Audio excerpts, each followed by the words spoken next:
Welcome to the American Football Stories podcast brought to you by Coach Payne. Today is October 28, 2020. I'm your host, Nick Knudsen. With me, as always, Robert Parker.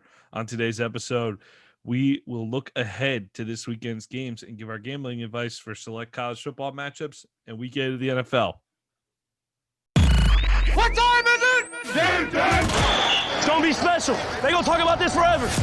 Welcome to American Football Stories. Puts his head down, crashes and spins, and dives. Touchdown! Bringing together the many perspectives that make up college football in the NFL. Football is one of the greatest sports ever invented. From players and coaches. Believe, baby, believe, baby. Hey, we playing to win right here, fellas. To the front office and scouts. The public is finally beginning to catch up, but they don't even know half the truth. Let's get the world, let's get it. Your hosts, Robert Parker and Nick Knudsen, bring you American Football Stories.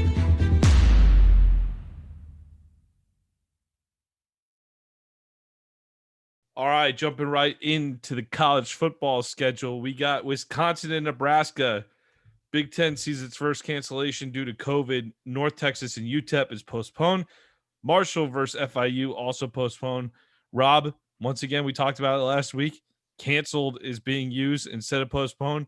And the Big Ten's plan of 8 straight weeks of football didn't even last into week 2. Yeah, we saw it coming. Once again, eight game schedule, no bye weeks, no really timetable for having a flexible schedule, kind of like the other conferences because of the late start. So once again, we see the impacts of COVID and what it can do. Hopefully, if Ohio State stays healthy, that'll probably be the only Big Ten team that gets in. But once again, we shall see. You know, I think I sounded maybe a little too excited about that. I'm definitely not excited about it, but I think it's more of an expression of this is something we easily saw that was coming, and it was a huge flaw in the Big Ten's plan. And I mean, this is my question for you. What kind of minimum requirement do you think you need to have to make it to the Big Ten championship game? How many games you got to play? I say you have to play at least 7, Nick. I really can't see anything under that. Once again, Ohio State is definitely the front runner to win the conference and actually make a playoff berth. So I think the Big Ten will definitely want Ohio State to play all of their games. Well, and I'm looking. The reason I asked the question too is Wisconsin's certainly the front runner in the West right now. I'd have to think, especially with Minnesota going down to Michigan last week. So Wisconsin, you're front runner in the West. You already got one game canceled, and with the 21-day quarantine in the Big Ten, I'm not so sure Nebraska is going to be the only game that's canceled for them. So that's all. You're already down to maybe at least 7, possibly 6 games. So we'll see how it goes for the Badgers ahead of time in the Big Ten. Want everything to work out, obviously, but when you have no room for error, this is not a lot of room to mess up here. It's just tough. It's tough to witness. Tough to witness a little bit. So some of these teams, we'll see how many games they even play this season. All right, let's jump into it. Thursday night, South Alabama goes to Georgia Southern, 7:30 ESPN. Colorado State at Fresno State, CBS Sports Network. Minnesota at Maryland on Friday night at 7:30 ESPN. East Carolina at Tulsa, 9 p.m. ESPN2 Friday night. And Hawaii goes to Wyoming, 9:45 FS1. Get you a little appetizer dish. That's 5 games leading into the weekend. That's not too shabby.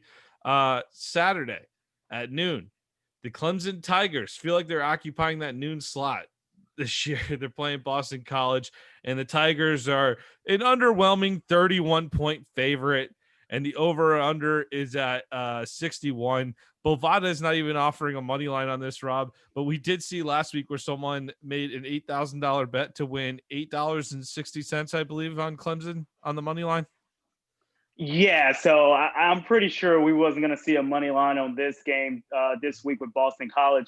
But once again, another high spread. Clemson didn't cover last week. Kind of seemed like they sleepwalked through the game. Once again, Clemson is playing for the national championship and nothing in between. But with that being said, it's a lot of outside noise with Trevor Lawrence and the number 1 draft pick. So once again, I think Clemson sleepwalks through this game and once again doesn't cover another spread. So give me Boston College with all those points, Nick. Oh, you're taking Boston College to cover. All right. Yeah. I tell you, I like the way this BC team started, but I don't. They're inconsistent. They play North Carolina tough, and then they beat Pitt, and then you go to Virginia Tech and you get crushed. But then you step up and you beat Georgia Tech. Who is this team? I don't even. I don't really understand them. But 31 points sure is a lot. I don't feel safe with the spread either way though, because Clemson can cover. It's one of those things where Clemson can cover if they want.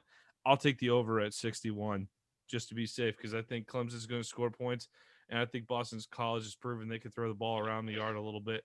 All right, number 5, the Georgia Bulldogs at noon go to Kentucky on the SEC Network.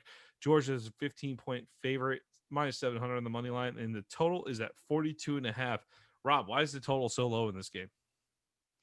Oh man, one of the reasons probably is Kentucky offense has stopped working. I know you were higher on Kentucky, in the beginning of the year and actually in the first couple of games, but it really seems like Terry Wilson and the offense has fallen off.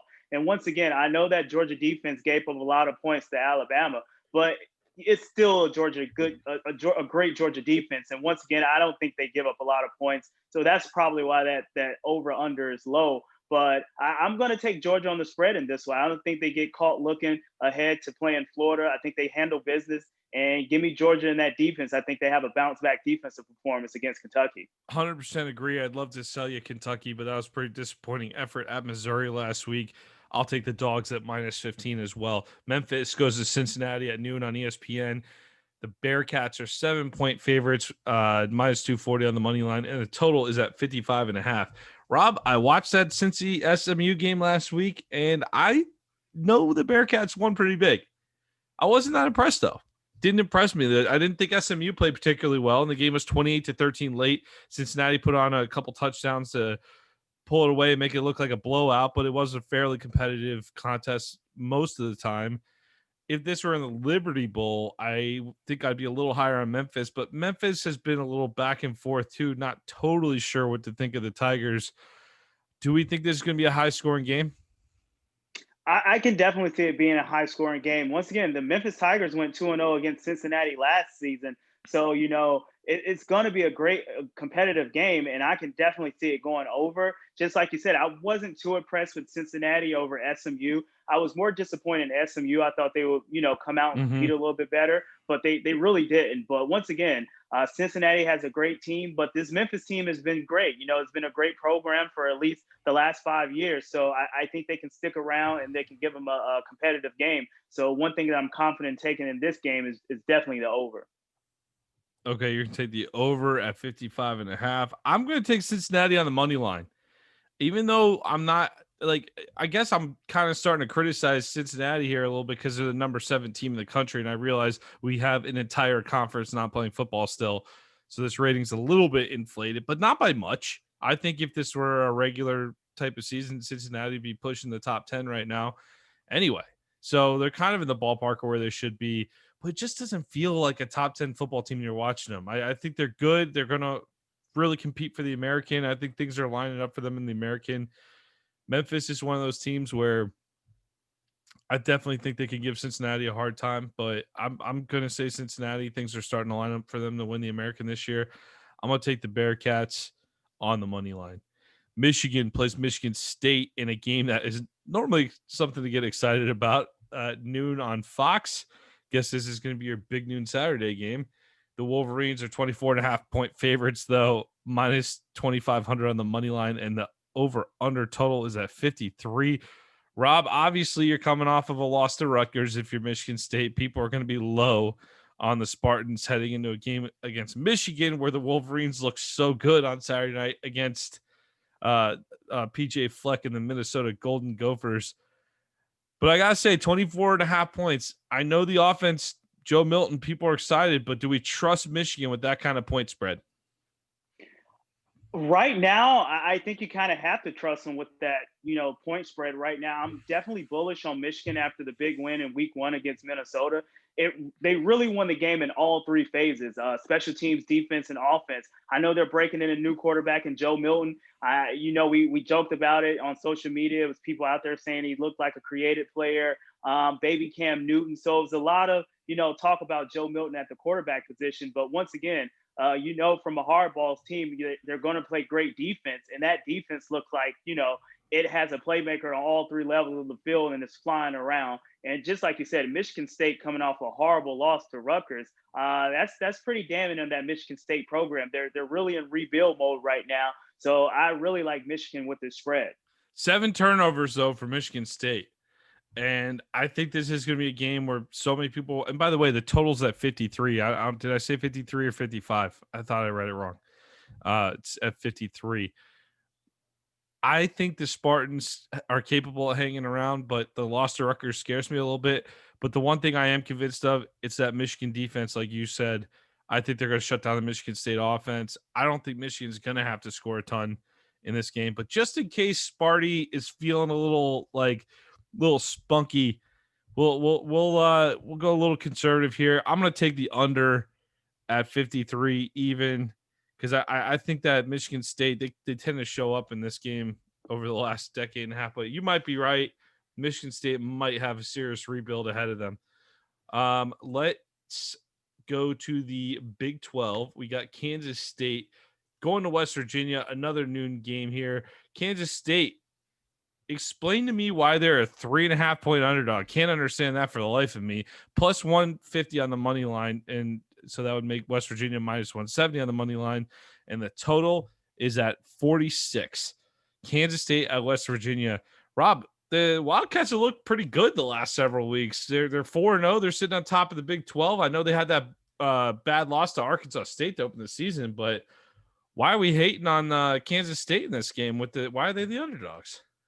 Yeah, I have no clue. Once again, Kansas State has been playing some great football, and in order for West Virginia to win, they're going to have to play a clean game, and I don't think that's going to happen. So honestly, I really like Kansas State with the points in this one. I really think they're going to win outright. But, just to be on the safe side, give me K-State with the points on the road. Yeah, I'll take the points if you're going to give them to me. Why not?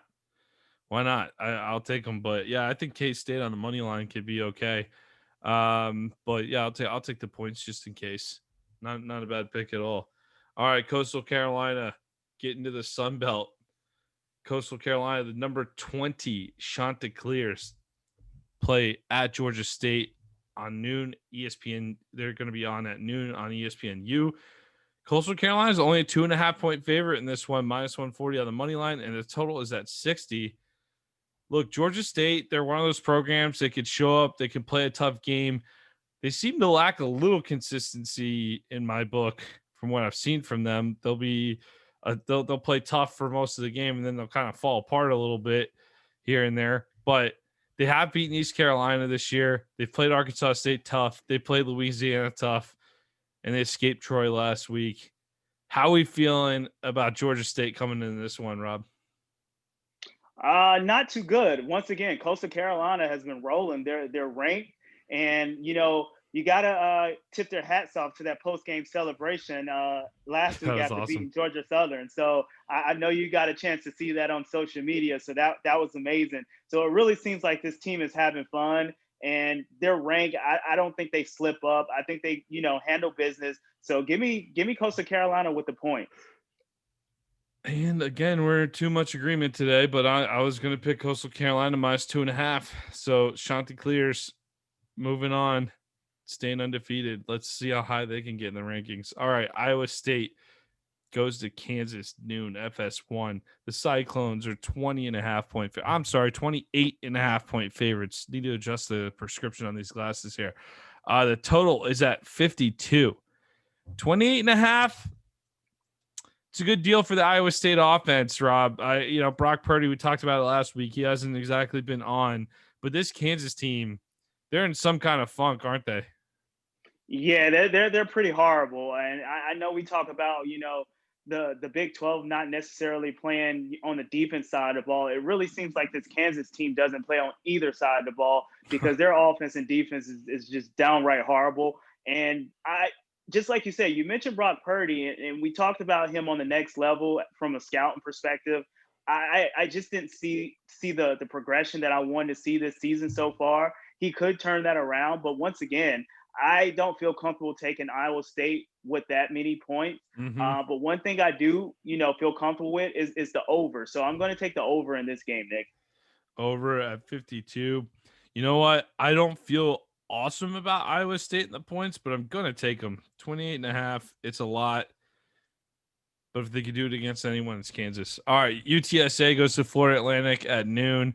Temple goes to Tulane at noon on ESPN. What was that? ESPN Plus. Purdue goes to Illinois noon. Big Ten Network. Wake Forest at Syracuse noon. ACC Network. 2 p.m. time slot. UCF at Houston. ESPN Plus. Good American Conference game right there. American Athletic Conference game right there. Rice, after losing a heartbreaker last week, goes to Southern Miss at 3 o'clock. ESPN 3, Troy at Arkansas State, 3 p.m. ESPN 3. And into the 3:30 time slot, we got number 4 Notre Dame traveling to Georgia Tech. The Irish are 20.5-point favorites, minus 1,200 on the money line, and the total is at 57. Rob, I know this Georgia Tech team is pretty unpredictable. I know I haven't loved Notre Dame, but I do like the Notre Dame defense enough to make a little bit of noise in this and really cause the young quarterback for Georgia Tech to struggle. How you feeling about the Irish following up a good performance at Pitt? Because if you're feeling good about that, I might be bold enough to take Notre Dame in the points here.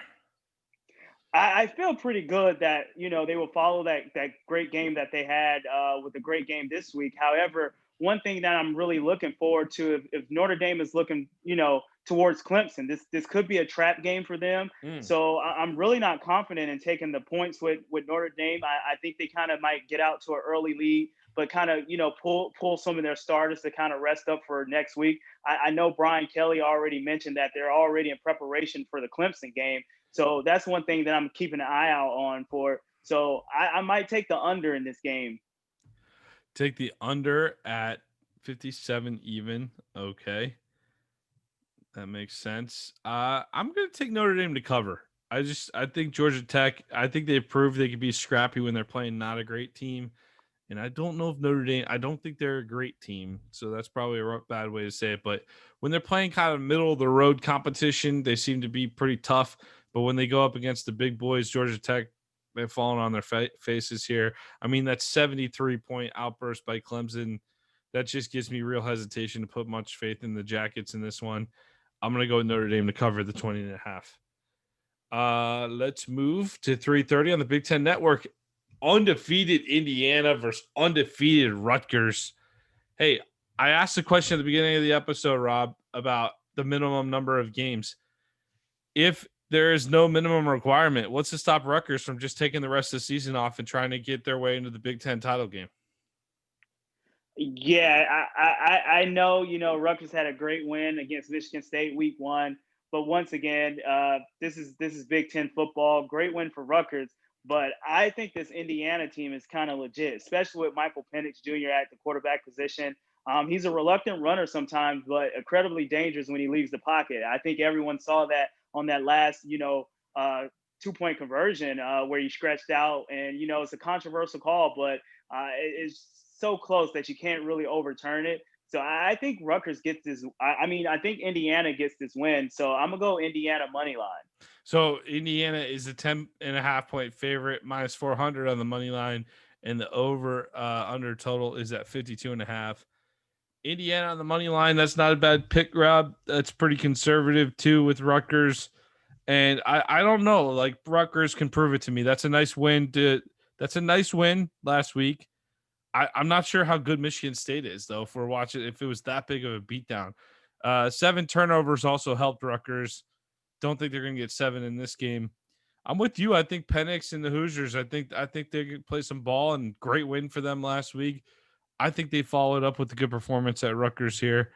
I'm going to go with Indiana covering 10.5.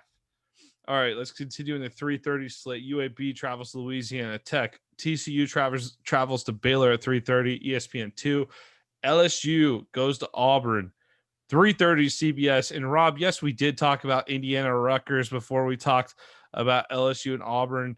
But hey, that's actually a ranked football game. LSU and Auburn is not. That's pretty unusual. Yeah, very unusual. But, that goes to show you the year of 2020. Who would have thought, Indiana would be ranked and LSU and Auburn not ranked. So, But once again, I think this LSU Auburn game comes down to the quarterback play. I know Ed Orgeron doesn't expect Miles Brennan to be available. So once again, that means TJ Finley, the freshman, is going to get a second straight start. And Bo Nix had an incredible game last week. Him and Seth Williams just seems like, that's definitely one of the most dynamic duos in the SEC, not alone of the nation. So I think Bo Nix has another great game, and they get the win. So give me Auburn money line in this one, Nick. Auburn money line, taking the underdog because LSU is a 3-point favorite in this game. They are minus 155 on the money line, and the over under is at 66. I really have no idea what to think about both of these teams right now.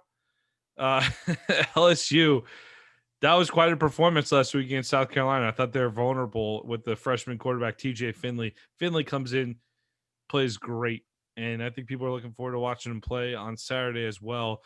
So for that reason, I'm going to have a little more faith in LSU continuing to bounce back, and maybe they've made a few defensive adjustments. They handled a South Carolina team that beat Auburn the week before. I know it's different week to week. I'm not trying to make a correlation there, but LSU sure looked good, and I think I have a little more confidence in the LSU offense than I do the Auburn offense. And for that reason, I'll take the LSU Tigers on the money line.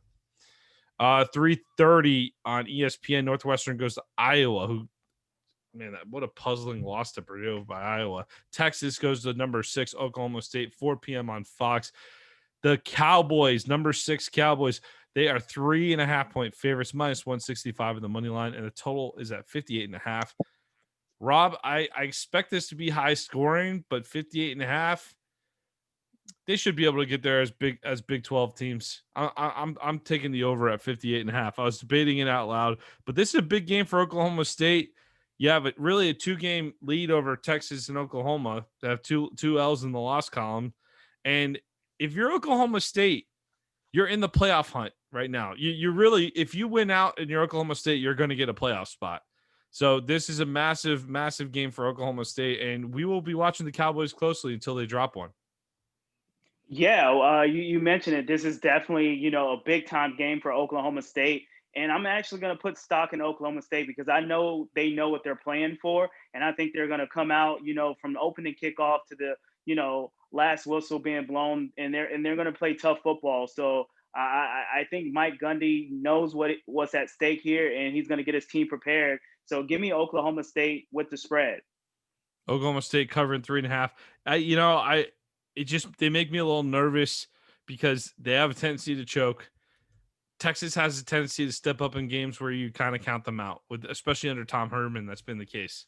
So it makes me nervous to pick either way on that one. That's why I'm going to stick with the over at 58.5. Ole Miss goes to Vandy, 4 p.m. SEC Network. Appalachian State at UL Monroe, 4 p.m. ESPNU. Virginia Tech at Louisville, 4 p.m. ACC Network. Boise State goes to Air Force, 6 p.m. CBS Sports Network. And at 7 p.m. on ESPN, we have the number 2 Alabama Crimson Tide hosting Mississippi State. The Tide, Rob, big-time favorites here. We got another 31-point favorite. The over-under is at 63.5.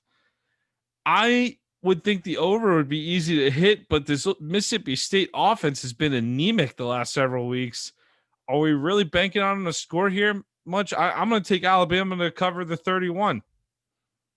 Yeah, just like you mentioned, you said the Mississippi State Bulldogs offense has been anemic. So let me just throw a stat out there for you, Nick. So KJ Costello threw for 626 yards in the opening game against LSU, but has just 643 yards with just 1 touchdown and 8 picks in 3 games since. Wow. So that's anemic if I've ever seen, a team being anemic on the offense side of ball. And, we know this Alabama defense is not the Alabama defense of usual, especially on the back end in the secondary. They pretty much give up 285 yards a game. But once again, we know Nick Saban can get this defense turned around, and they have the playmakers. So I don't, hold stock in Mississippi State keeping up with Alabama. So I'm right there with you. Give me Alabama to cover the spread. I know the loss of Jalen Waddle is going to hurt, but, they just have the the next up approach for their players because they recruit so well. And it's going to be more Najee Harris, and I think he's unstoppable right now, and he's definitely a Heisman candidate. So give me Alabama with the points in this one. Well, and let's talk about the fact we might see Will Rogers instead of Costello. That's a possibility. And then also to add to the fact that the offense is struggling, running back Kylan Hill, who was the star of the LSU game for Mississippi State, sounds like he's opting out for the year. Yeah, I saw reports in that earlier in the week. So that's going to be a huge loss for them. If they don't have one of their superstar players, then it's going to be tough sledding against this Alabama team moving forward for Mississippi State and anyone. I think, this is a revenge tour for Nick Saban. He just really has his team playing well, and Mac Jones is just throwing the ball around to everyone. And the defense is going to come along, especially on the back end with Patrick Surtain Jr. But once again, I think Mississippi State is outgunned in this one. So give me Alabama with the points all day. Okay, so let's recap Alabama football. Nick Saban catches COVID on Tuesday or Wednesday, and he's magically coaching on the sideline by Saturday. The Big Ten's starting to cancel games because of COVID. What's Alabama doing that nobody else is doing?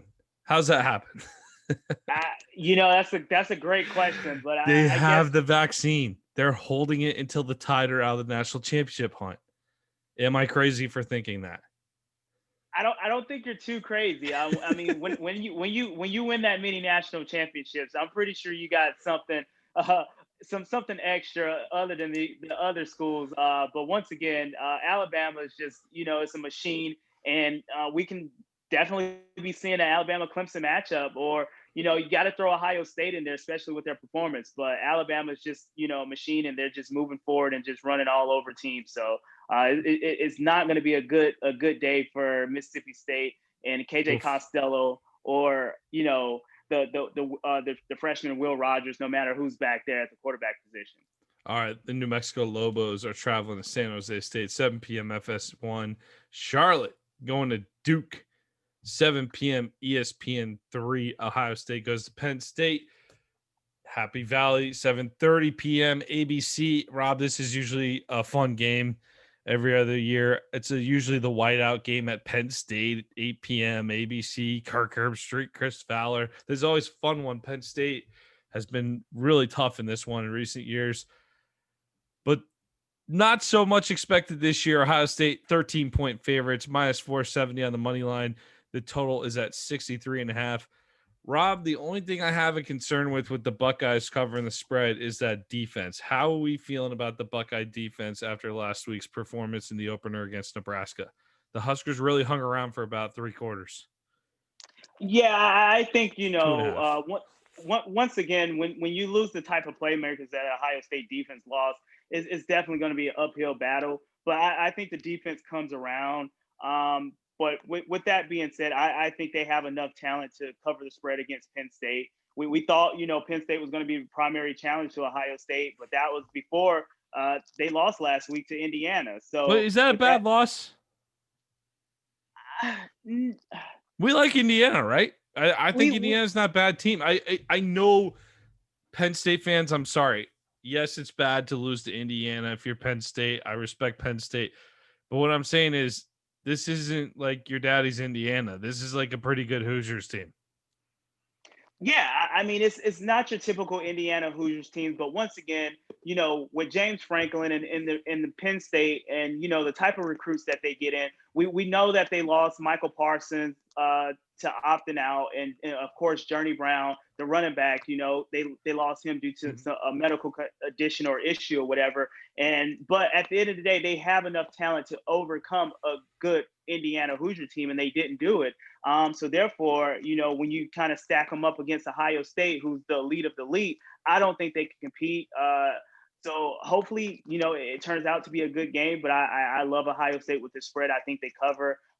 Justin Fields in that offense is just going to be too much for Penn State, even though I do love the defensive ends that Penn State has, getting pressure on the quarterback. I think you might be right, but on the off chance that Penn State shows up and plays real tough because it's a home game, and I've seen that movie too many times in Happy Valley. I don't care if there's fans or not. I'm gonna just go Ohio State money line. I think 13. It's a pretty big number when these two teams get together. If it was in Columbus, I'd feel differently. Arkansas at Texas A&M, the number 8 Texas A&M Aggies, 7:30 p.m. SEC Network. The Razorbacks are 12-point dogs in this one. Texas A&M's minus 440 on the money line, and the over/under total is at 54.5. Rob, I wrote an article about BYU potentially making the playoff this year, and one of their obstacles to a playoff run that I determined was a 9-1 Texas A&M team. The Aggies are sitting at number 8 in the country. They certainly have a winnable stretch here versus Arkansas, at South Carolina, at Tennessee, versus Ole Miss, versus LSU, at Auburn. I mean, definitely a winnable stretch right there to finish the season out 9-1. We got to start looking at this A&M team as a potential playoff team, even though I ragged on them pretty hard after their Alabama loss. The Aggies in this one, though, do you trust them with 12 points against Barry Odom's defense and Sam Pittman and the Hogs? I don't. This Texas A&M has just been, up and down for so many years. They put a string of good games together and then they kind of fall flat. And I think this Arkansas defense has been playing great all year long. I know they kind of, took a tough loss to Auburn late in that game, how that game ended with a controversial call. But I really like this Arkansas defense. So give me Arkansas with the points in this one.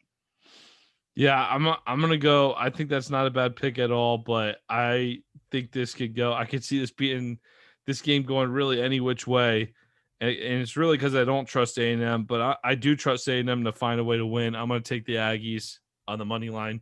Very much looking forward to that game. If Ohio State and Penn State is a dud, flip over, check out that Arkansas Texas A&M game. That's gonna be a good one. Missouri travels to Gainesville to play the number 10 Gators. The Gators are back after a couple of weeks off due to COVID. Hey, Florida, the 13-point favorites still. Vegas still loves them despite the Mizzou Tigers doing some work against LSU and then following it up with a nice win against Kentucky, really just shutting Kentucky down. Doesn't matter. Florida's still a 13-point favorite, minus 500 on the money line, and the total is at 61.5. Love my Gators. Love my Gators, I really do. But that defense is something of a concern. I'm going to go with the Missouri Tigers. They've really shown me they're pretty tough. I'm going to go with them in the points. I'll take the Tigers at plus 13. And I think this one's going to be a little tougher than Gator fans are giving credit for. Also, side note, Florida's busting out some sweet throwbacks with blue helmets from the 1960s, the early to mid 1960s. Haven't worn it since I believe 1965. Yeah, I got a glimpse of those uniforms. Those are definitely sweet, Nick. But I tell you what, this Florida passing game is an absolute killer. But the loss to Texas A&M and the COVID issues took away a lot of the momentum that Kyle Trask and that offense probably had going.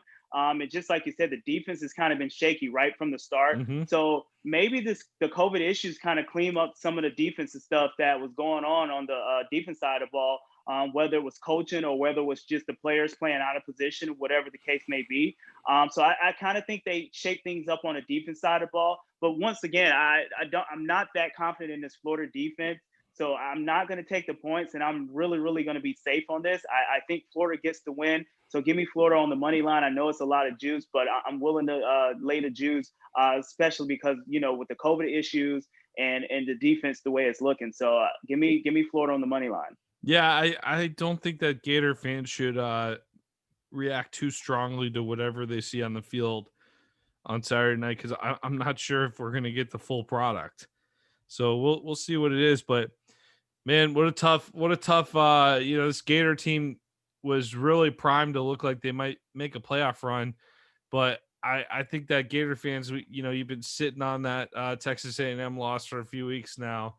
And playing an ugly game against Missouri heading into Georgia, that's not going to be a lot of fun. So let's hope the Gators go out and play well for the sake of the Gator fans, of which we're included on that. So don't mean to be a homer here, but we'll see. If you're a Gator fan, that's how you're thinking. But I've been really impressed with Missouri the last couple of weeks.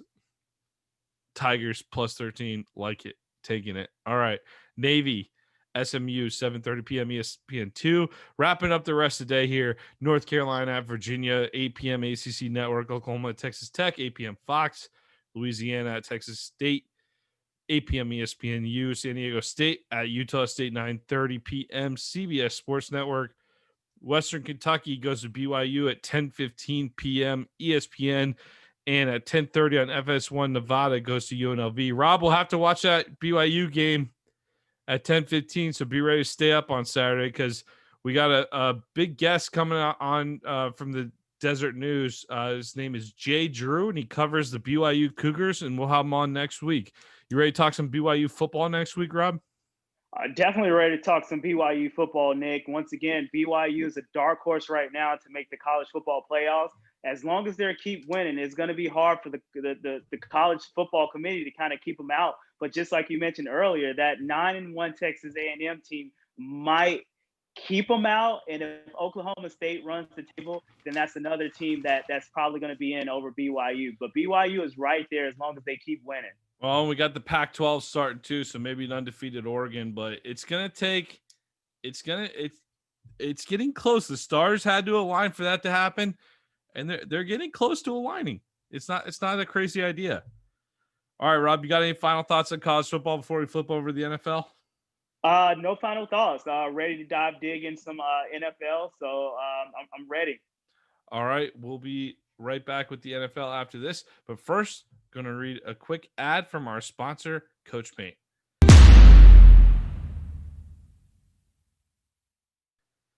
American Football Stories is brought to you by Coach Paint.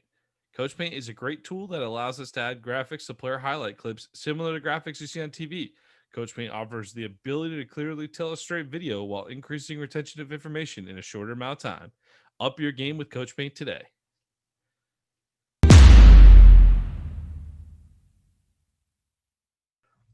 All right, on to the NFL section of this podcast. The bye weeks this week in the league are Arizona, Washington, Jacksonville, and Houston. Thursday night matchup is Atlanta at Carolina, the 8:20 game on Fox and the NFL Network. And it's going to be a good matchup. We saw the Falcons find another way to lose in devastating fashion last week with that Todd Gurley touchdown in the final minute that allowed the Lions to go down, score, win by 1.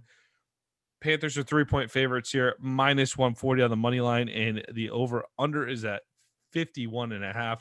Rob, did you catch the video where Matt Ryan literally told Gurley, do not score, get down in the huddle? Yeah, and just like we talked about in our previous episode, we've seen Todd Gurley, kind of go down at the one. Had a lot of bettors, upset in regards to those games that he did, that a lot of fantasy owners as well. But it really seemed like he tried to get down, but his momentum just took him over. But just like you said earlier, tough loss for the Atlanta Falcons. It seemed like that's been the story of their season, and they're definitely in the Trevor Lawrence sweepstakes right now. But just getting back onto this game, I really like the Carolina Panthers in this game. I think the Carolina Panthers have been tough on both sides of the ball, offense and defense. Teddy Bridgewater has really seemed like he's coming around and he's being a true quarterback in the NFL that you can, hand him the ball and go out there and win the game. And it seems like him and Joe Brady is the match made in heaven. Do you like him with the points or the money line? So I'm going to take Carolina on the money line. Carolina money line. I'm going to take Atlanta on the points at +3. If I could buy a half a point, I'll probably go do that. But I think the Falcons have been playing better with Raheem Morris the last couple of weeks, and I think those guys are fighting. Matt Ryan doesn't want to hear about Trevor Lawrence. They're still fighting. They got something to prove. So I think the Panthers have been playing tough football. This is not a knock on the Panthers. I just think the Falcons are coming out. They really should have won that game against Detroit last Sunday. Think that they have a few more upsets under their belt. Let's go to Sunday, November 1st. We are into November. The NFL survived into November. All right, NFL, let's go. We're almost there. New England goes to Buffalo. Much anticipated game on this podcast. I know we've talked about it a lot. I'm sure the folks in Buffalo can't wait for it. Little bit of luster off of it last week after New England just absolutely looked terrible and falls to 2-4. Buffalo improved to 5-2. So it's a 2.5 game lead in the division for the Patriots. And Rob, the Bills are just they look like the Patriots. I mean, the standings, Buffalo's sitting there 2.5 games above New England. This kind of looks like this is bizarro world here. We're used to seeing the Patriots be out in front. The Bills are 3.5-point favorites, minus 200 on the money line, and the over under is at 42.5. Hey, I think the Buffalo Bills are a pretty safe pick today in this one. So I'm gonna go with the Bills. The Patriots just can't score right now, so they gotta prove something to me on offense. I'm gonna go with the Bills at minus 3.5. Yeah, I mean, my gut is telling me to take the Bills minus 3.5. But once again, I think if you're a Buffalo Bills player and you're a Buffalo Bills fan, you really can't dismiss the Patriots, no matter how bad they're playing right now. I really think Bill Belichick and Cam Newton kind of come out and have a bounce back performance, and they kind of show people that, hey, we can be down one week, but we can bounce back. We can bounce right back. So with that being said, I'm not comfortable taking Buffalo, even though I think they're gonna win the game. But I really think I'm more comfortable in taking the over. I think Cam Newton's gonna put some points up on the board, and this Buffalo Oh, all defense right. this Buffalo defense has been struggling a little bit. So I'm gonna say I'm gonna go with the over on this one. You feel like the Bills have a good shot to win? Yeah, I eventually feel like the Bills is going to pull it out, but I think it's going to be a closer game than what most people expect. I think Cam Newton and Bill Belichick, bounce back and they put some points up on the board, and it's going to go over. So I like the over on this one. All right. All right. So over at 42.5. Let's go down to Cincinnati. The Tennessee Titans, tough loss against Pittsburgh. Look to bounce back against Burrow and the Bengals. -6 on the spread for the Titans. -260 on the money line. The over-under is at 54. I'm tempted to take the over on there, but I think the Titans will bounce back and take care of business in this one. Burrow makes me a little nervous, so I'm just going to go with Tennessee on the money line and keep it simple. Yeah, I think Titans definitely bounce back for that loss that they suffered to the Pittsburgh Steelers last week. And once again, a big piece of their defense being out with Carlos Dunlap getting traded to the Seattle Seahawks, which we're going to talk about a little Mm-hmm. bit later. So I think Joe Burrow, I love him. I think he's been playing exceptionally well. He's been showing his moxie and showing his arm talent all year long. But once again, he's been dropping back too much, and I think the Tennessee Titans defense is definitely going to get to him. So give me Titans on the money line, and I think they bounce back in the big way. Yeah, this definitely one for Tennessee to keep pace, but that's what I love about Burrow. He's making Cincinnati an interesting team. Definitely no pushover. They're gonna fight for that one. All right, Vegas goes to Cleveland, 1 p.m. on Fox. Is this? By the way, we're only a couple games into it, and you got the Bills and Pats and the Raiders and Browns. I'm so fired up for this 1 p.m. slate already. The Raiders and Browns is a huge matchup because the Raiders are at 3-3 and the Browns are at 5-2, but they're third place in the division. So these are two teams, they are going to be battling for those final wild card spots throughout the year. We know the Browns lost Odell Beckham. We know the Raiders are coming off a tough loss to the Bucks, traveling east for a 1 p.m. game. The Brownies are 2.5-point favorites, -140 on the money line, and the total is at 52.5. Rob, I'm Cleveland's up. They're down. You're now missing two big horses on your offense with Nick Chubb and Odell Beckham. And really, we saw Beckham come on strong in some games this year. But the Browns have shown us that when they step up to play elite competition, they are not there. However, they do know how to take care of business against teams where they're in the same ballpark. And I'm going to, even though they kind of damaged me a little bit with that Pittsburgh game a couple weeks ago, you screwed around with Cincinnati a little bit, but we talked about Burrow stuff. I think I'm gonna take it, show a little faith here in the Brownies, and pick them at -2.5. Yeah, I'm right there with you. Once again, I'm one of the people who's on the side that the loss of Odell Beckham is going to actually help Baker Mayfield. And one of the reasons for that is that he doesn't have to force feed him the ball. He can actually spread the ball around. And we've seen Rashard Higgins and, you've seen the rookie Donovan Peoples-Jones haul in the game-winning touchdown. So I think he's going to get everyone involved. And if Austin Hooper can come back, from his appendectomy surgery, and, Njoku and Harrison Bryant actually had a great game last week. So it seems like he has all the pieces that he needs to be effective on the offense side of the ball. And then once again, I think Myles Garrett is one of the best defensive ends in the NFL, and he's definitely going to get pressure on Derek Carr. So I really like the Cleveland Browns in this one with the points minus the 2.5. I think Baker Mayfield keeps it going. So give me Cleveland with the points in this one. Colts travel to Detroit, 1 p.m. CBS. Colts are a 5-point favorite, minus 155 on the money line, and the total is at 50 even. Everyone raves about this Colts defense, Rob. I've been calling them frauds. I think they've played a nice little cupcake schedule, and we're gonna get to see them tested. They're gonna get tested against the Lions because we know the Lions have the ability to score with Matthew Stafford. Detroit snuck that win out over Atlanta, which is good because Chicago stole a win from them. So you feel like, okay, they still won back. Good for Detroit. By the way, 3-point favorite. The Colts are 3-point favorites. I think I said 5. They are 3-point favorites. Minus 155 on the money line. Total at 50 even. My head's telling me to pick the Colts, but my heart's telling me to pick the Lions. Why don't you go ahead and pick while I sort things out, Rob? Yeah, and I'm going to go with the Lions. Once again, I think I'm right there with you in regard to if this Colts team is an elite team. We know Phillip Rivers has been struggling at the quarterback position, and the defense is supposed to have been, one of the better units in the NFL. But, the last couple of games, they kind of proved otherwise. And with Matthew Stafford at the quarterback position, he's going to sling the ball around. And it just seems like, Detroit is healthy, especially on the offense side of the ball. They have so many weapons. And then with DeAndre Swift, the rookie coming along, it really seems like they can score with anybody. So I really like the Lions in this one. So give me Lions with the points.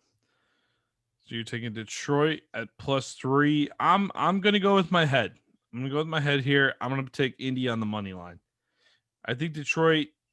This is definitely a big game for Detroit. This is a must win for them. Not too dissimilar to when the Colts went to play the Browns a few weeks ago. Good test for the Lions. Browns pass that test. We'll see what the Lions do. I have less confidence in Detroit, though. But Detroit will play tough, I think. But I think the Colts walk out of there with a win. We'll see how it goes. Minnesota at Green Bay, 1 p.m. at Fox. Packers are 7-point favorite, minus 310 on the money line. And the total is at 52.5. We already saw what this Green Bay offense did to the Minnesota defense on opening day. So I don't mean to rehash bad memories there for you, Rob. But the Packers have been on an absolute roll while the Vikings are not only on a decline, but they traded away Unique Ngakoue. They don't even have your favorite Jaguar anymore. Yeah, they don't. It really seems like, they're positioning themselves for next year already. With the injury to Dalvin Cook, that really kind of deflated the team. And Kirk Cousins just hasn't been playing well. You see the ups and downs. Adam Thielen and Justin Jefferson, they look the part. But other than those guys, it seems like no one else has stepped up on the offense or therefore on the defense. So I really think Aaron Rodgers is on a mission, and we saw what Devontae Adams did last week, him and Aaron Rodgers, and I think they're going to continue that, especially with the rookie DBs that Minnesota have in the back end. I'm going to take the Packers to cover -7. How about you? Yeah, I'm right there with you. I was going to go with Packers with the points. Yep. Not even that difficult of a thought.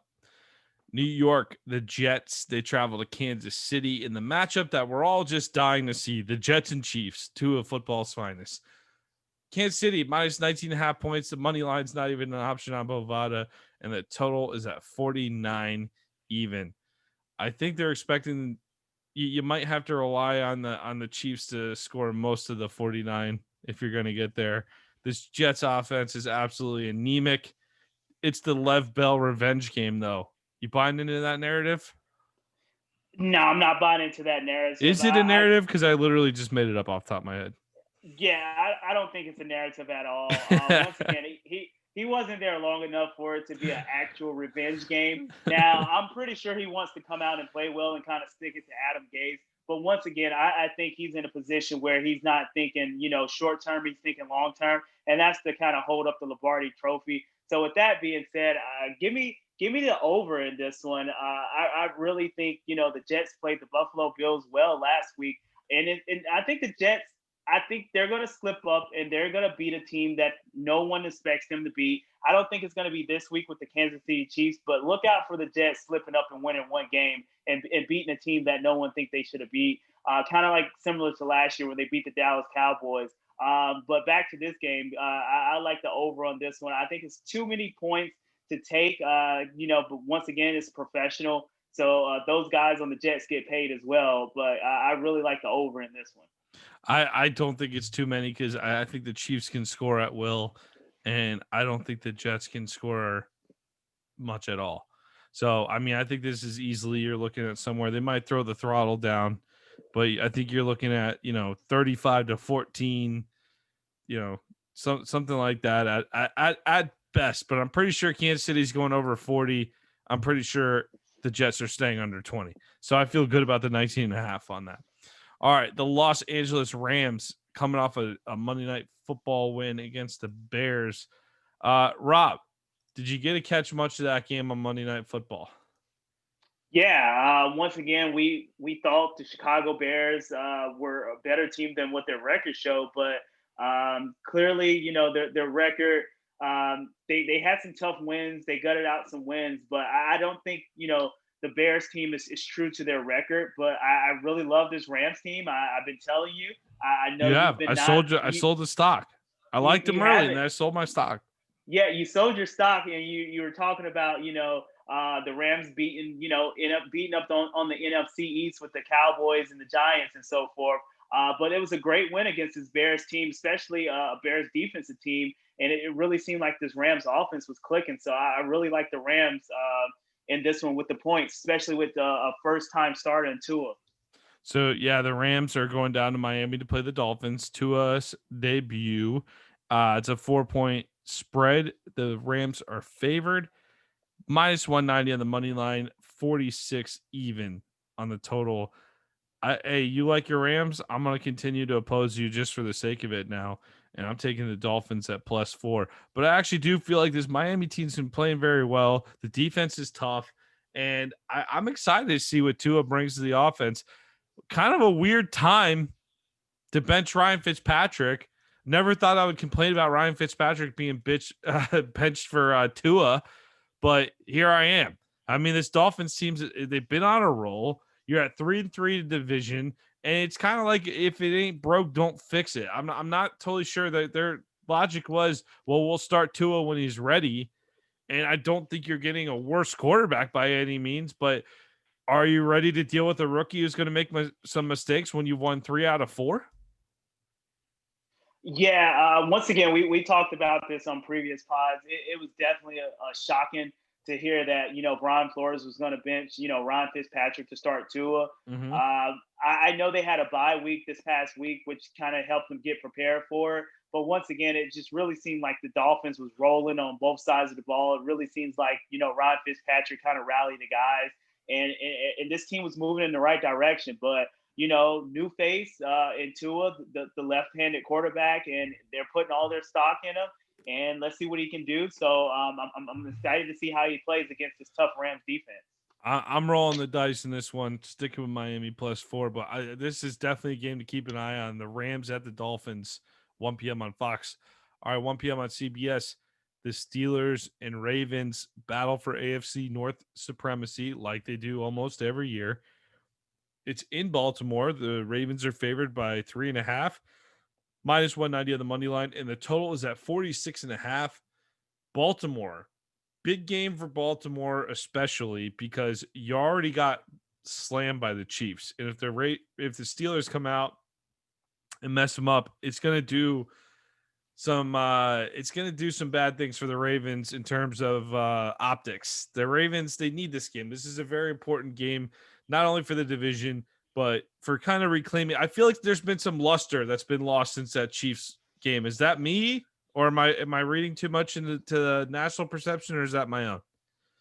No, I think you're reading right. I mean, once again, it really seems like Lamar Jackson is struggling a little bit, fresh off his MVP campaign season last year. But this Steelers team seems like it's really, really legit. This is one of my teams that can win it all. I just love the way they play on the defense side of the ball. And it really seems like Big Ben in the offense is coming around and clicking. So as long as James Conner can stay healthy and he can have those weapons on the outside with Chase Claypool, Deontay Johnson, and Juju hasn't been having a Juju year so far. And if he comes along, the Steelers team is really, really going to be tough to beat. So I really like Steelers with the points. But I know your favorite Jaguar and Dockway is coming over to help that Ravens defense.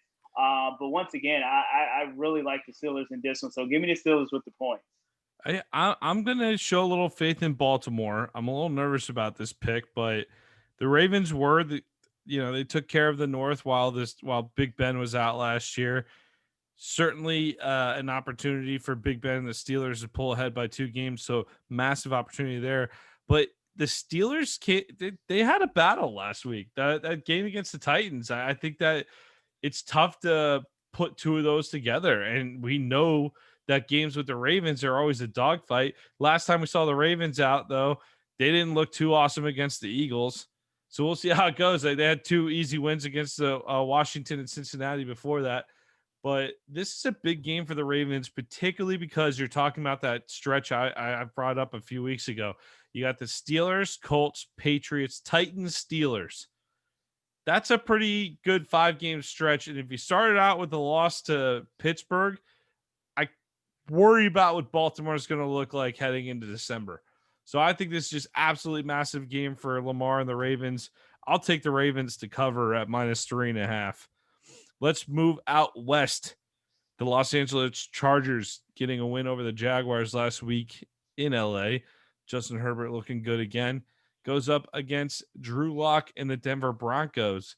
Lock led the Broncos to a nice upset over the Patriots 2 weeks ago, but didn't exactly follow it up against the Chiefs. We were expecting a decent game from Denver, at least maybe showing a little spark, kind of like the Chargers did when they played the Chiefs a few weeks ago.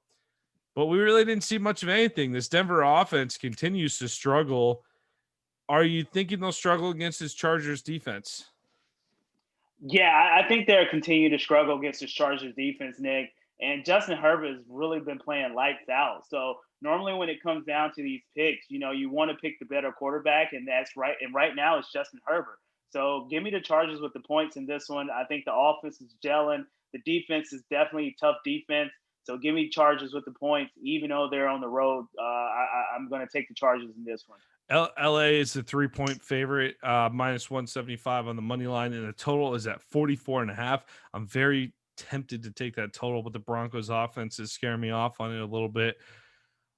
I think the Chargers probably the wise pick here, but there's just something in me.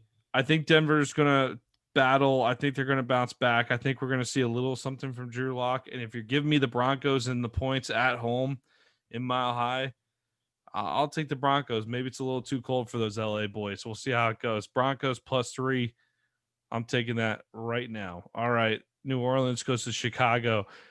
The Bears, we talked about that. Rams performance wasn't so pretty, but when has it been pretty for Chicago? I think this Bears team's just going to be a pain.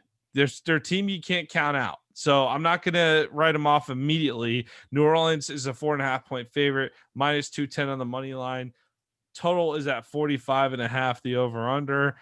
Rob, the LA Rams game, did it tell you much about the Bears in general? I know this is a team we've been both mutually skeptical about, but what did it tell you about the Bears team, or is it just one game and you're not getting too excited about it?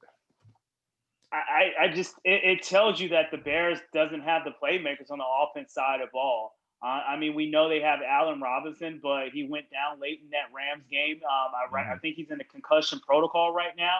And if they don't have Allen Robinson for this one, then, it's going to be tough sledding for Nick Foles in this game and tough sledding for him moving forward. We know what the defense is about, but once again, it really seems like this Bears team is one-dimensional. And in order to beat the elite teams, you have to be, at least two-dimensional, if not three, and win on all levels of the field in the game. So with that being said, I really like, the Saints in this one. So give me the Saints with the points. Even if they don't have Michael Thomas, I know Emmanuel Sanders is out due to COVID, protocol. But I think they have enough weapons to overcome this Bears defense. So give me the Saints with the points in this one, Nick. If you had to guess, is Michael Thomas back? I'm gonna rule and say no. I don't think he's back. But once again, it really seems like this team has kind of been, moving along without him. So I don't think it's gonna be a big loss. Maybe in the first couple weeks it was a big loss, and the offense was kind of stagnant. But it really seems like the team has kind of come to grips. It seemed like, okay, well, he's not going to be here for the time being, regardless of, you heard the trade rumors, whether he's injured or not. So I think they're going to move forward. And I really like the Saints in this one against the Bears, coming off a tough loss to the Rams. But I think the Bears is who thought they were going to be, Mm-hmm. a team that struggle on the offense side of the ball, but have a great defense. But I really like the Saints in this one. So give me the Saints in the points. The over under total is at 43.5. Every single Saints game's gone over 50 this year. So I think that's just a nod of respect to the Chicago defense, who they expect to slow down a New Orleans team, especially New Orleans team missing some weapons.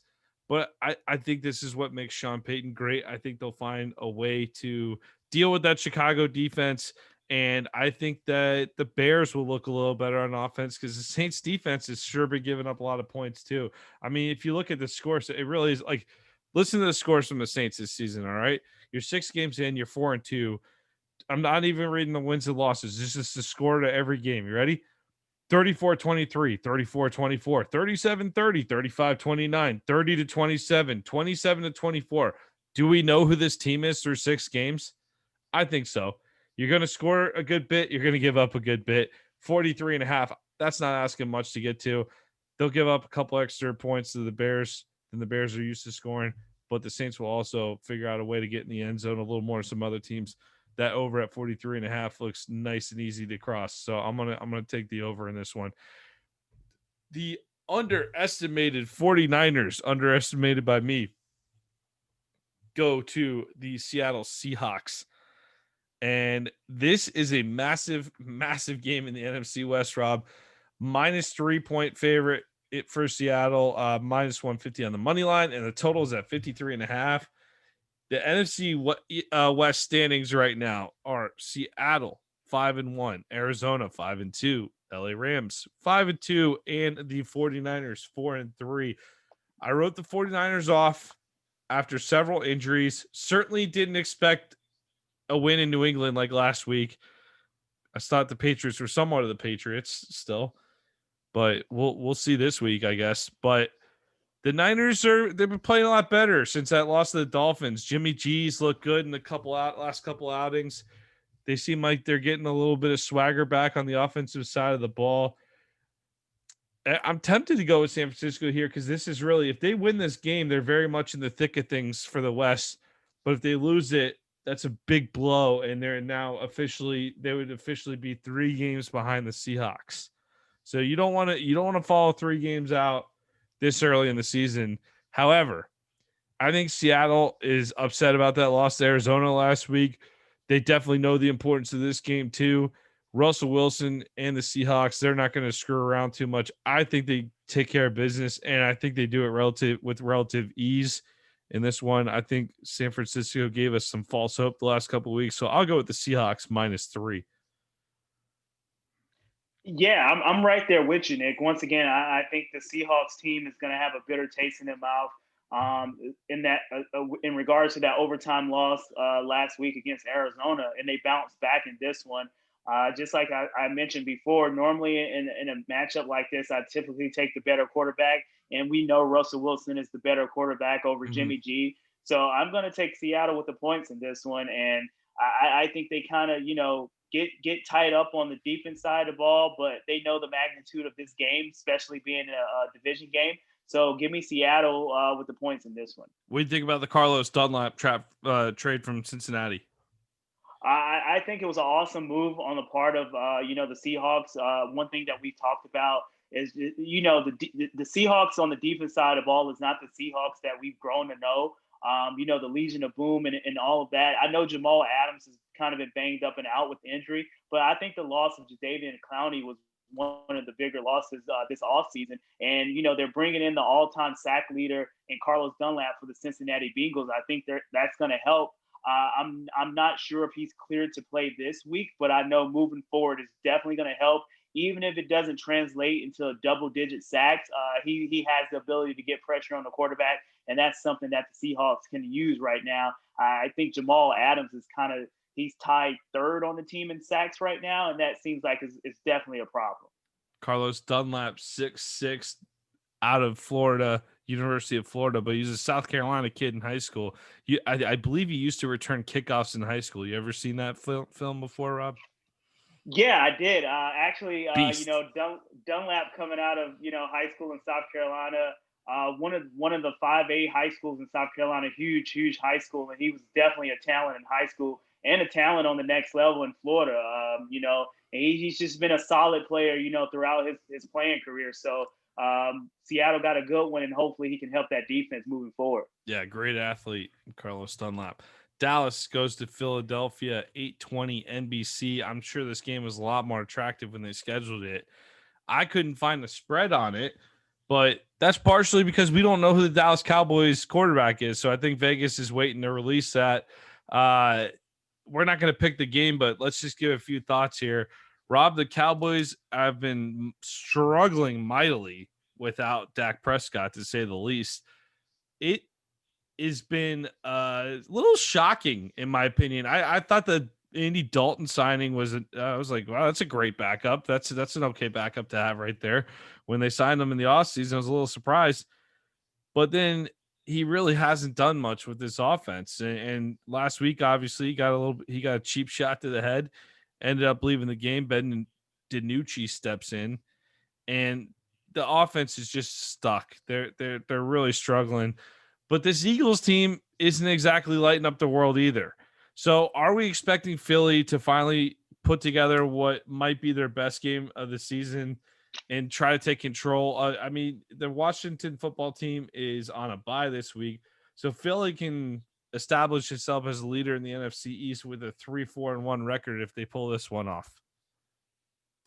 Yeah, and I think the Eagles pull it off with ease. Once again, just like I've mentioned before, I typically take the team with the better quarterback, and Carson Wentz is, he's actually playing very well. I know early in the season, a lot of critics was, saying that he wasn't playing very well. The offense wasn't flowing, but they do get Miles Sanders back, which I think that's going to be a help. So give me the Eagles in this one. I know we're not picking it, but I really like the Eagles to win this and take control of that division. All right, let's go to the Monday night game. Monday night, November 7th.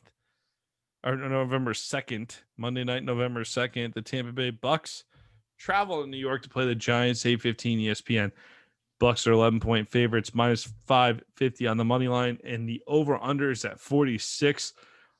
Rob, the one team that's really started to gel and come together over the last, the first couple months of football here, the Bucks. I mean, how much better do they look today than from day one? Yeah, we knew this was going to be a work in progress. We knew it was going to take time for Tom Brady and the offense to gel and click. It just seems like one consistent has really been the defense and the playmakers that they have on that side of the ball, especially with the Levante David and Devin White. But it really seems like Tom Brady is clicking, and the rich gets richer with Antonio Brown coming over. And we heard what Bruce Arians came out and said, hey, any slip-ups from AB, he'll be out of here. But it really seems like Tom Brady got him on the right and narrow path. So we shall see, especially with the injuries to Godwin and Mike Evans.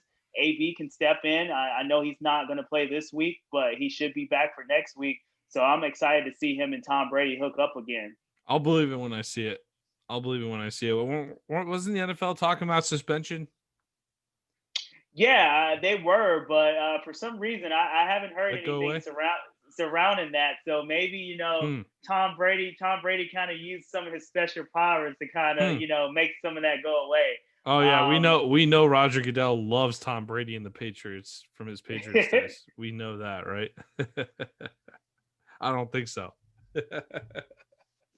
Yeah, I don't know, man. It's going to be interesting to see Antonio Brown in that offense.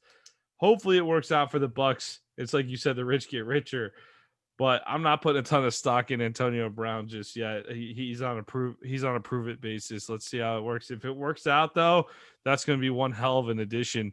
I like the Bucks to cover in this one. I know the Giants have been playing some okay defense, and they've been hanging around some football games, but that offense just is not going to keep pace with Brady and the Bucks, and that Bucks defense is fantastic. I mean, I think you're looking at something like a 27-13 win here for the Bucks. So give me the Bucks covering 11. Yeah, I'm right there with you. I'm with the Bucks to cover the spread. I think Tom Brady is clicking. He's getting Gronk involved. I know that was a big issue early in the year. Oh yeah. But the Gronk spike is back. So with that being said, give me Tampa Bay in the points. All right, let's move on to wrap up the episode with the Did You Know question of the week, brought to you by Coach Paint. And Rob, you got the question this week. Let's have it. Yeah. So I'm for the Did You Know, I'm actually getting this inspiration from South Beach. And I'm gonna go and talk about Tua. He has his first start this week against the Los Angeles Rams, and we know Tua's a left-handed quarterback. So the question is, Nick, when is the last time a left-handed quarterback has started in the NFL, and what is the quarterback name? Last left-hander to start in the NFL, a quarterback. Okay. We will come back after break with that answer.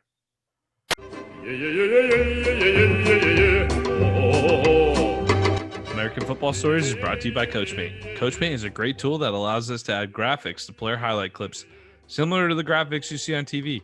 Coach Paint offers the ability to clearly tell a straight video while increasing retention of information in a shorter amount of time. Up your game with Coach Paint today. Yes. So before we went to break, we asked the question. We know Tua's getting his first start this week against the Los Angeles Rams, and he's a left-handed quarterback. So with that being said, the question that I asked Nick in the audience is, who is the last left-handed quarterback to start an NFL game?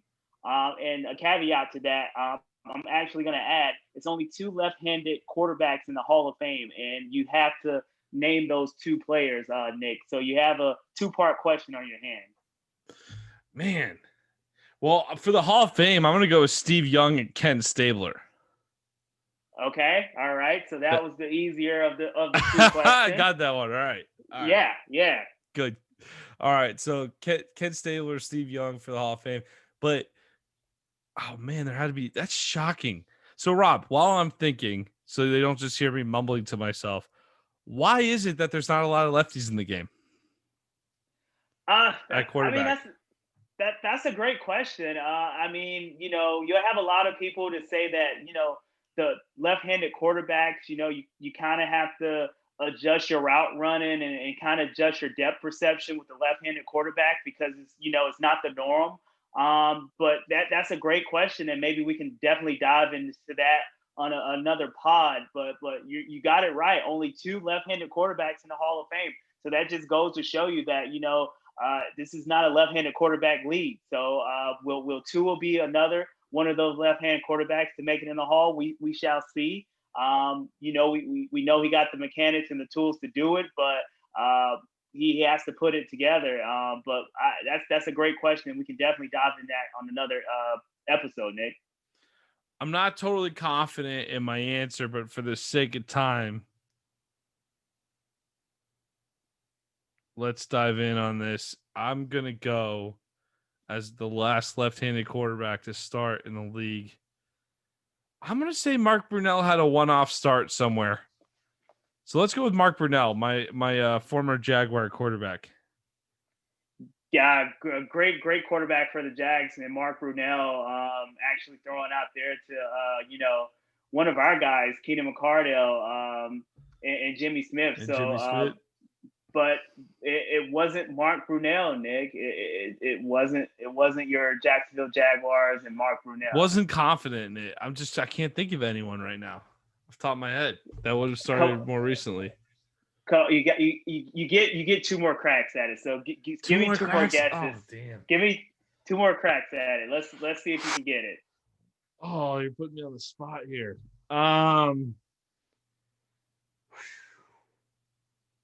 Look, let me ask for a hint. When was what was the year the last time it happened? I'm gonna give you mid 2000s. Mid 2000s. Mid 2000s. So within the last 10 years, Mid 2010s. mid 2010. So I give Okay. you that. All right.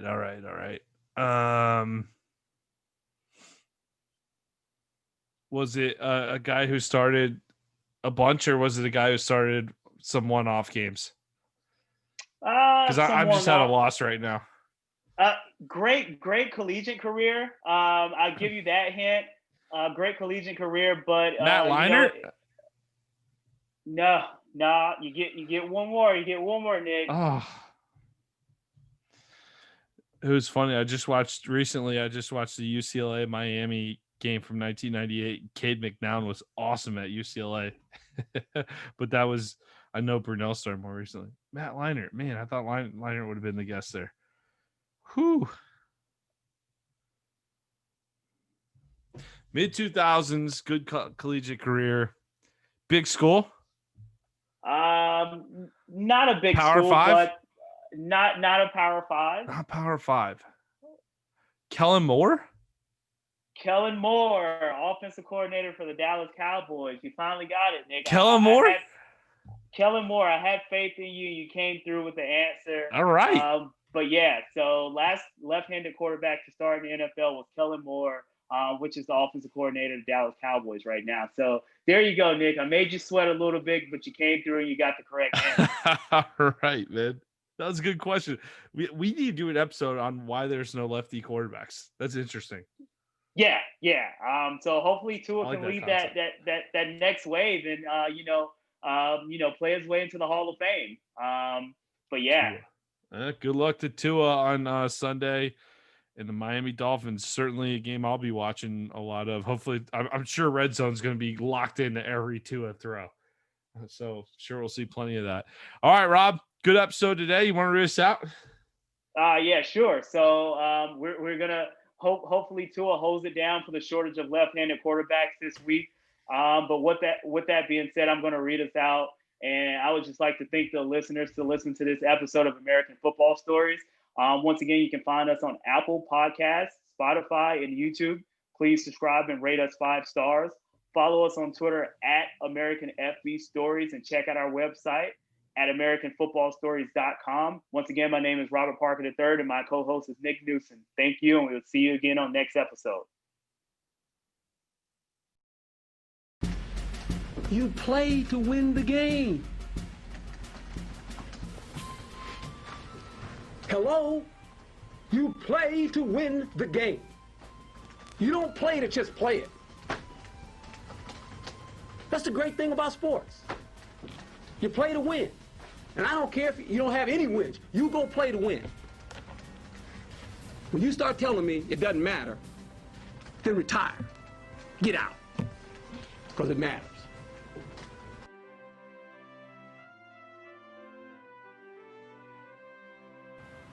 I hope there's Bigfoot. I don't think there is. The reason I don't think there is because we found bones of dinosaurs and everything else, but we haven't found bones that I've heard of Bigfoot.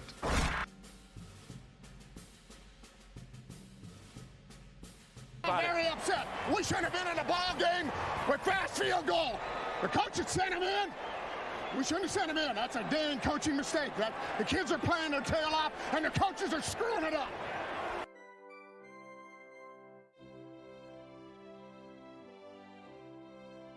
We just got to stop that little inside trap. You know, the option didn't hurt us much. We played pretty hard. We just got to stop that inside thing. Offensively, we kind of sputtered around, got the ball in the end zone. You know, defensively, we got to get out off the field on that 2-minute drive.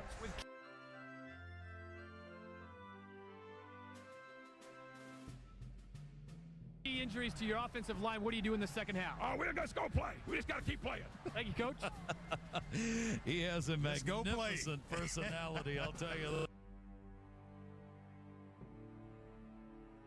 We receive a lot of mail during the course of the season, and a lot of it's good mail, a lot of it's bad. And one of the I would say that most of it is good, though, isn't it, Bill? Yeah, I think so. I'd say 95 to 98% of the mail we get is always good. But the one question that keeps coming up where Woody Hayes' name is involved, they say you're a man of no mercy. And yet, you know, frankly, I don't care much what they think.